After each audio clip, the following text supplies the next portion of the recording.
Welcome to the Perfectly Blended podcast. On today's episode, we have an amazing interview. Oh my gosh. When's that coming up, though? Right now.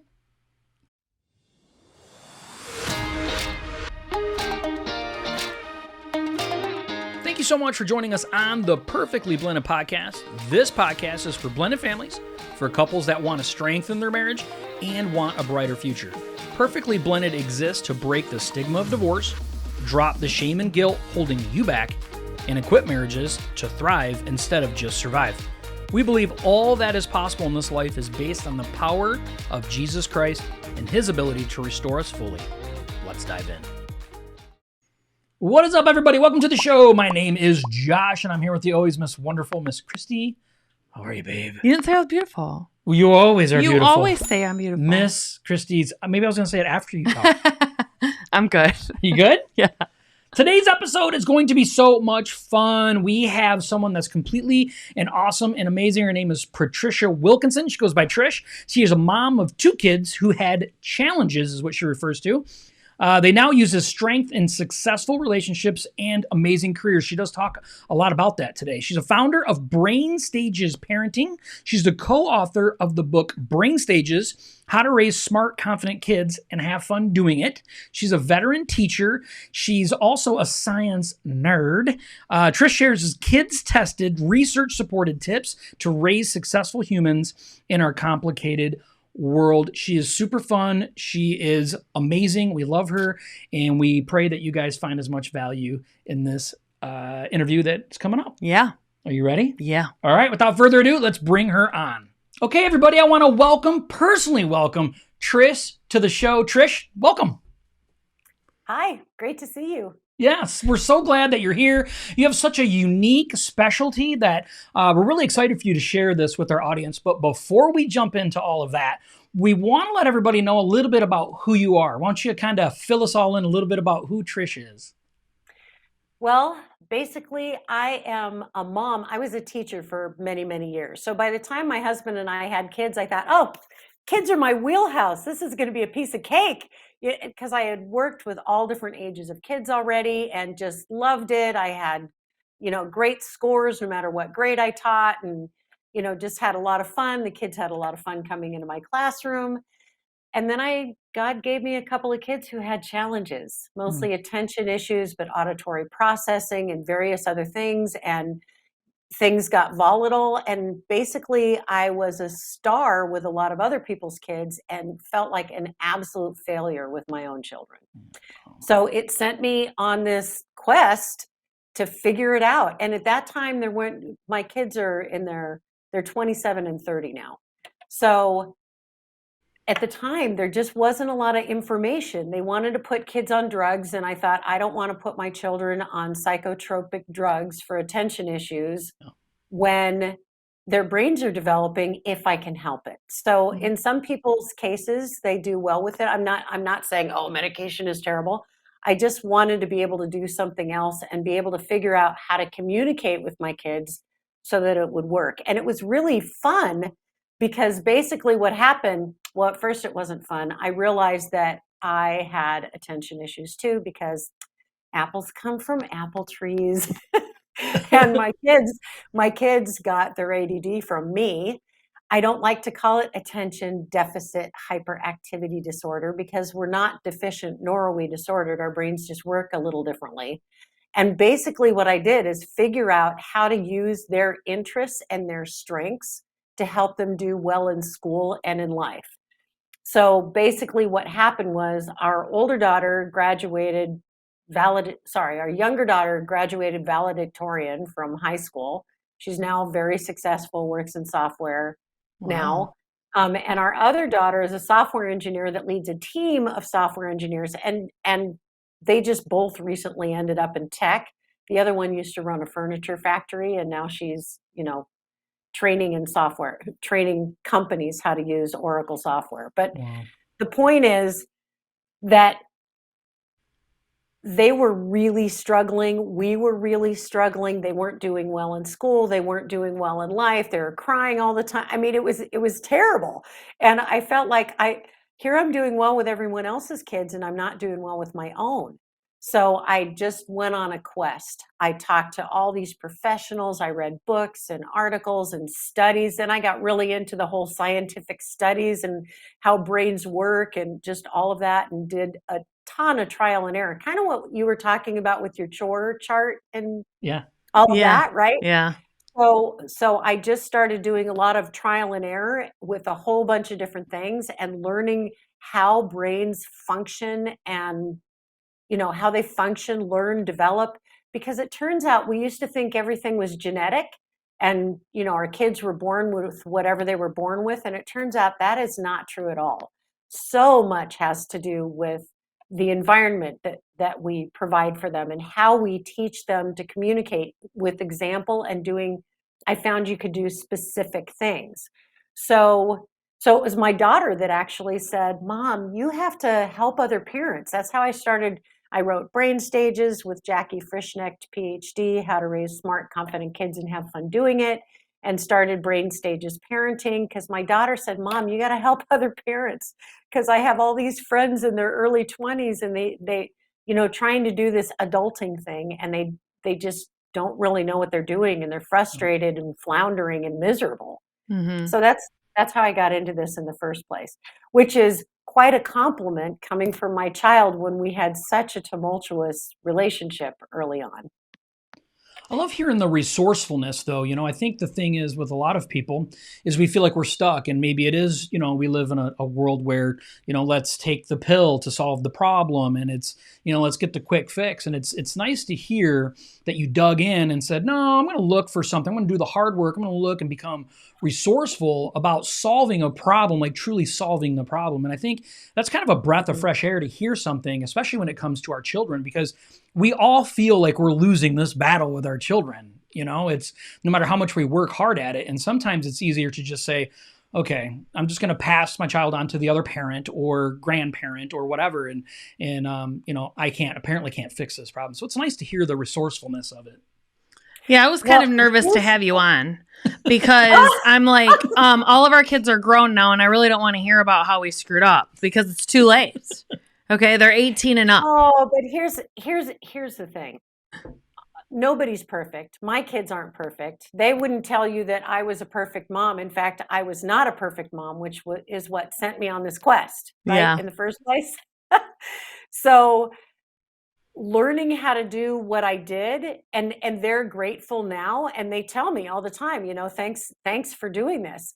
But I learned to do all these things because I was failing. And one of the things I like to tell parents is, if you need help, please get help. I mean, there are loads of parent coaches around now, because we think that we're just born knowing how to raise successful kids. And our society has just gotten much more complicated. And we don't want to sometimes admit that we need help. We need to understand better how to communicate with our kids. Like, I have this little course that I do that's called Relate to Communicate, that has 6 videos, and they're really short because I know everybody's busy. And it has one reflection page to fill out your personal circumstance and then action steps. And parents tell me all the time, oh my gosh, that was so easy. Why didn't I know that before? But it's, we're not even we're not even born knowing how to talk or walk or go to the bathroom in the right place, right? Yeah. I mean, what makes us think that, or even how to use a fork or chopsticks, whatever you use. But, why do we think that we should just be born knowing how to be a parent that can raise successful kids? So, I mean, I know I wasn't. I even thought I knew, I was a little cavalier, if I'm honest, because I had worked with all these other people's kids and been successful. And then I had my own, and it was emotional, and they knew how to push my buttons. And I realized some of those things were coming from my own issues, and I didn't know how to deal with my own issue. Just all of these steps all the way along, kind of like you guys figuring out the whole blended family thing. How do we do this? Yeah. And it was trial and error, your chore thing, modifying it over the years to find out what worked better. And now you share it with other people, right? Yeah. Yeah. So what does the Brain Stages parenting mean exactly? And what is it about? So it means raising children according to how our brains develop, function, and learn. Does Okay. that make sense? It does. For example, kids do not understand sarcasm until they're at least 11 years old. Oh. How many of us say things to our kids sarcastically? And a lot of it is we're frustrated and we get sarcastic and it's like, oh, I'm just kidding. Kids don't know we're kidding until they're 11 years old.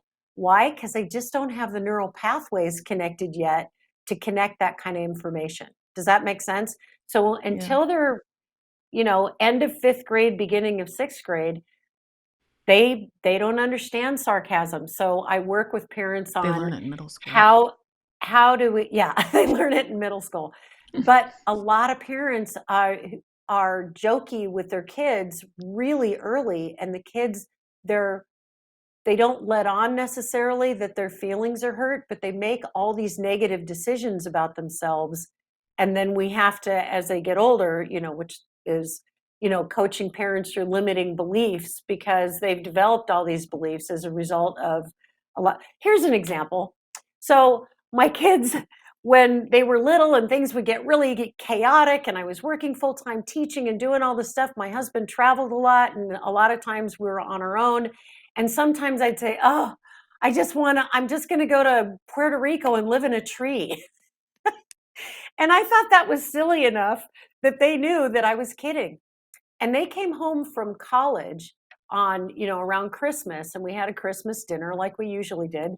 And they said, remember when we used to always think mom was going to move to Puerto Rico and live in a tree?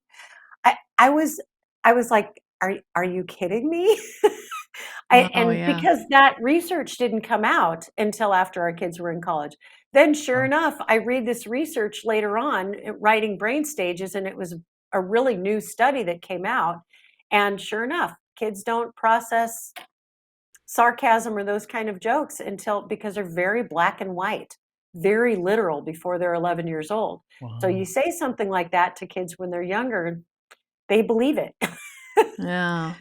So that's what brain stages is about. It's talking about when kids are, how their brains are developing and how to communicate with them, how to nurture them so they know how to recognize their emotions and manage their emotions. So that whole social and emotional learning piece in a positive way, so that because a lot of kids are growing up without that kind of knowledge, without that kind of understanding of, what their emotions even are, much less how to manage them. Yeah. I mean, we can say that we live in a day and age where devices are really doing a lot of raising of the children, and it's an odd type of communication. It's really one-sided. Or a lot of our kids, they do online gaming and they're communicating only with other kids their own age, or they're having really poor communication, which we noticed early on and we had to put a stop to it. Is older people were communicating with our younger kids in a very volatile way. Yeah. And our kids, older people are being mean and sarcastic. You bring up such a good point, because I wouldn't even have known this until you just said it.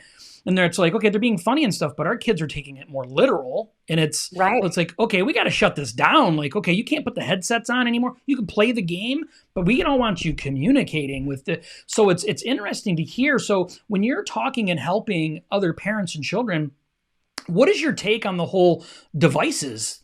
How's that make a play into the whole thing?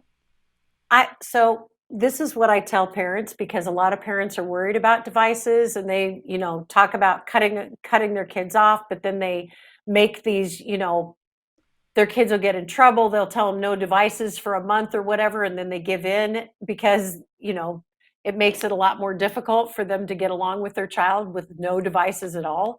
Here's the thing. We're not giving up our light bulbs, right? Going back to candles, and we're not giving up our screens either. So what I do is I have a short free course online that I offer with a code that's called Healthy Screen Time.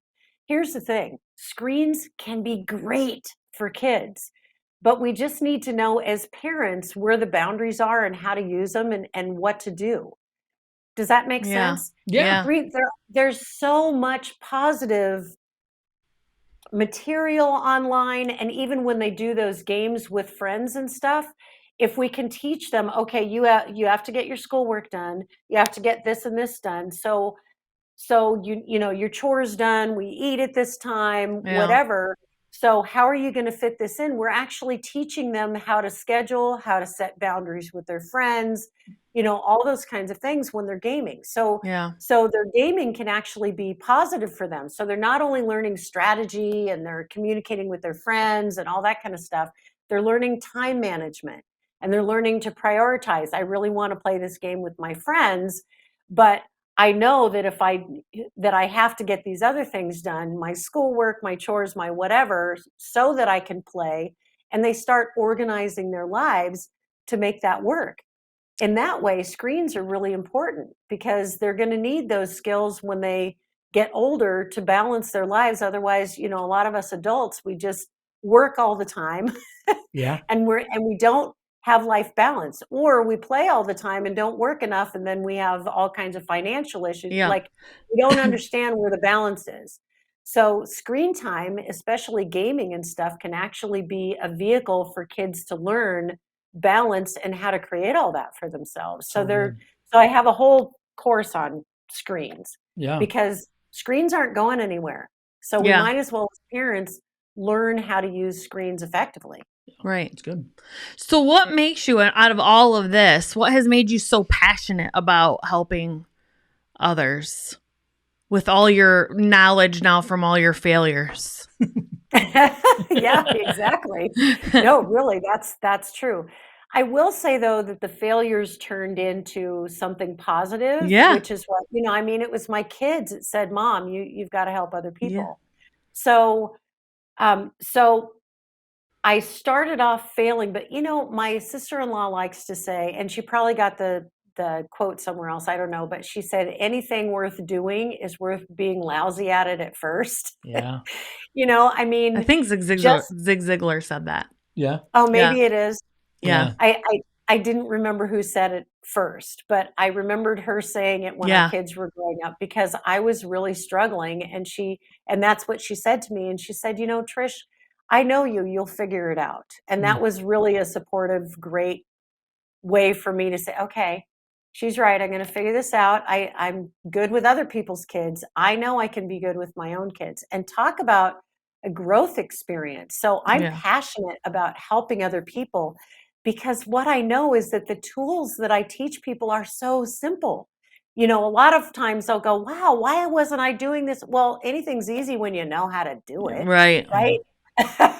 Yeah. So it took a lot of work and study and trial and error for me to figure it out. So I share it with other people because the things just aren't that difficult. They're actually pretty simple. And most people don't have the time, energy, interest, know where to look, whatever, to come up with these things. Does Yeah. that make sense? Yeah. Yeah. Yeah. So I just, because I can, like when I work one-on-one with clients, it only takes us 12 sessions and they're pretty much like, okay, we're great. I'm good to go. So it's not even a long process. Right. Does that make sense? Yeah. So that's my passion. I feel like I can make such a huge difference in families' lives and in children's lives. And what's really fun is that the parents grow so much. Like Yeah. they get into it, getting ready to help, to work with me to help their kids, and they end up growing so much. So, because they start recognizing a lot of their limiting beliefs and it starts affecting them in positive ways in their work life and their, just their whole lives rather than just with their children. Does that Right. make sense? Because a lot Yeah. of these things are universals, if we know how our brains work and what's going on with that, because so much is happening in our subconscious minds. Right. So if we can tap into that subconscious mind and reprogram, because so many decisions we made when we were little kids with little things that happened because our parents didn't know things like kids don't understand sarcasm Right. before they're 11 years old, right? And we don't do these things intentionally, we don't know this stuff. This is actually fairly new information, right? So so showing people how to reprogram their subconscious minds it's just really exciting. I'm passionate about it because I just love working with people and watching the transformation and feeling like I can make a difference. Yeah. Yeah, it's nice to be able to see that you had to grind through and you found a transformation that worked. And it's like you have this special gift now, like you've been given a gift. And it's like, all I want to do now is spend the rest of my life giving this gift to other people, which is exciting. It's a beautiful thing to do that. But you know that faith is something that's very strong for us. And we know that faith is something that's important to you as well. So we really, when we have someone on that is strong in their faith, we like to ask them, what role does your faith play in what you do day in and day out? Oh my gosh, I ask every morning. Lord, what do I need to tell this person today? And Mm. sometimes I'll go in with a completely different idea of what's going to happen, when we have a meeting, we'll Yeah. have a designated meeting and I'll have, I always have things planned because I don't want to, that's a teacher in me, right? Yeah. I always have things planned. I don't want to waste any time. And then a lot of times, things will come to me that will just be completely different and off the rails from anything I planned. And but it will be transformational. I mean, I feel like the Holy Spirit works with me, just works with me. Love it. Yeah. I love that. Bottom line. I mean, Yeah. I'm not doing this on my own. And I will tell you, there have been times that have been really tricky and difficult, especially having my own business. I'm not a business person. I'm a teacher. And I used to always teach kids from little teenies all the way through high school. And now I teach parents basically. And I was like, who am I to do this? And I'm not a teacher for adults. And I made my mistakes and just all that stuff Yeah. that we go through. And, now I just don't even deal with that. It's just like, okay, Holy Spirit, it's up to you. Yeah. Love that. I love that. So yeah, So with I all don't your feel like I'm doing this knowledge, alone. what can you how do you think it would help blended families, especially? So much of it is communication. So much is communication. So I have this 6-step family problem solving thing I do. And it works for pretty much anything, whether you're working with your partner, you know, Mm-hmm. Josh and Kristy doing it together, or you're working with one family member, one child where you have an issue, say it's with screen time, and you go through these steps, or say it's with just anything that you're having issues with. Because with blended families, like any families, whatever problems are coming up, a lot of times it's communication and Yeah. understanding For sure. and True. working together to come up with solutions. Hmm.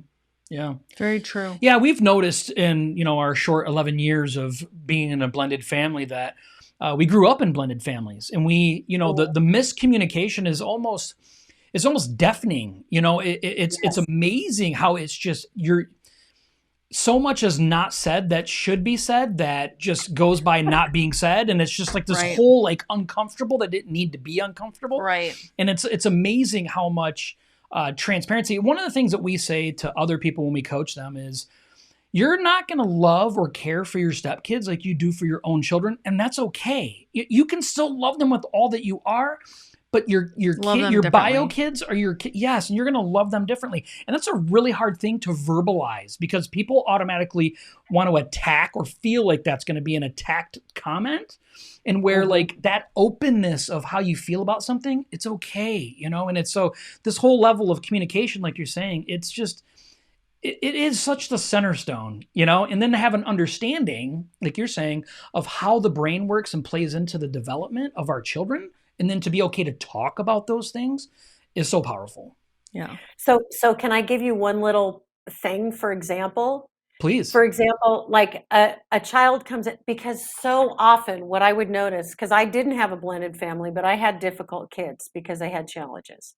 And so often I would make a decision about something they said or did, and I would assume something. So part of the reason things don't get spoken or talked about is because we make assumptions. It's quicker, we're busy, and we make assumptions, right? Yeah. And so what I got in the habit of doing is saying what I noticed instead. Say what you see. So my child would come in and she'd look frustrated about something, or maybe she would say something and I say she because I had 2 daughters, but they might say something that was annoying or disrespectful or whatever. And instead of, nailing them right away, I got to the point where I would say, you sound really upset. And then I would just be quiet. Or, you seem really frustrated. And then I would just be quiet. And it was amazing how when I was quiet, they would fill in the gap. Yeah. Even if they were, even I had one daughter that was a little more quiet and she wasn't as forthcoming with her feelings or whatever. And when I would do that and I would just be quiet, she would, at first, there'd be a little pause. And then she'd say, well, yeah, I blah, blah, blah, blah, blah, blah, blah. And then she'd start telling me what was going on. And I'd think, wow, I'm so glad I didn't say anything because I was totally wrong on what she was talking about. Yeah.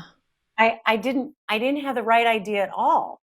So I think part of it is if we just tell kids what we notice and listen instead of giving them advice or correcting them right away, we find out really what's going on with them. And then and if we tell them what emotion we see, they'll do one of two things. They'll either correct us because maybe we see frustration and it's not frustration. Maybe, they're really itchy somewhere because they ran into poison ivy or something, So they'll either correct us because it's not what we thought it was, or they'll agree with us, whatever emotion it is. And then they start identifying their emotions because we told them what we saw. Then they start realizing, oh, this is how I feel when I feel frustrated. Oh, this is what this looks like. And when we let them talk and work through it, then they start trusting themselves and working out their own problems. So many times people don't trust themselves to work out their own problems. Right. So they don't think deeply enough about it. And they end up, doing something quickly, maybe not thinking it through and ending up in more trouble because they didn't think something through and they just did it. Does that make sense? Oh, yeah, so true. No, we completely understand and we can reflect on that so much. As we wrap up today, could you do us a favor and let our audience know where could they get in contact with you? What do you have available right now that you really want to send them to that could be the most beneficial to them? So there are a lot of things, but let's say go to the brainstages.com website. It's the brainstages, all one word, .com. There's lots of free stuff on there, but what I would love to give you, my gift to you, is go to the red button that's the problem solving. It's called a mini course. It's just one video and a reflection page. And action steps, it's super short, super easy to do, and life-changing, just absolutely transformational. So go to thebrainstages.com, click on the red button, the red right side, pane, I don't know. Just click on that red thing in the header, and you'll get to that free problem-solving video and reflection page with the steps, and it'll change your life, honestly. Love it. I will make sure to put down in the links in the note section too, to let everybody know this is exactly where to go. So all you have to do is go to thebrainstages.com, which I'll leave in there, and then you can click on the button. And then I've been to your website. You have a ton of stuff going on. There's so many resources, and I absolutely love that you do that. So I want to encourage everybody to just head on over, take a look, see what resonates well with you. And we just really want to thank you so much for taking your time and coming out and sharing with our audience of what you've been through in life, and then what God has blessed you in your ministry as you share with everybody else. So thank you so very much for hanging out with us today. Well, and thank you for doing what you're doing for blended families. I mean, I'm very grateful. So whenever I have a blended family I'm coaching, I'm going to send them your way. Thank you so much. You have we really great resources too, and I love your podcast. So thank you for inviting me. Thank you so much. We want to thank Trish so much for taking her time out and being on the show today. What an amazing, amazing episode. We're going to make sure that everything goes down in the show notes, the links to her website. She has something free on there she wants you to take a look at. So we're going to encourage you to go there. Do you have any final thoughts before we close it down? I just really appreciate her knowledge, her expertise, her faith. that she was willing to follow God's calling on her life. She has been, and she's been obedient, and she's put the time in and the research in, and really wants to help parents, figure out, because all of us struggle, all parents struggle with questioning what they're doing. I mean, some stages throughout the life. So I'm just very appreciative of this work, especially for blended families. I mean, sorry, everybody else, but especially for blended families, just because it's even more of a struggle when you get parents that already don't know what they're doing and you mix them, into two different families into one. Yeah, we could use all the help and resources that we can get our hands on. So This is an amazing resource. We pray that you go to her website, check it out. She has so much going on. I'd be super surprised if you went there and didn't find something that stuck perfectly with you. So we want to thank you so much for being here, and make sure you tune in next Tuesday at 7. Bye.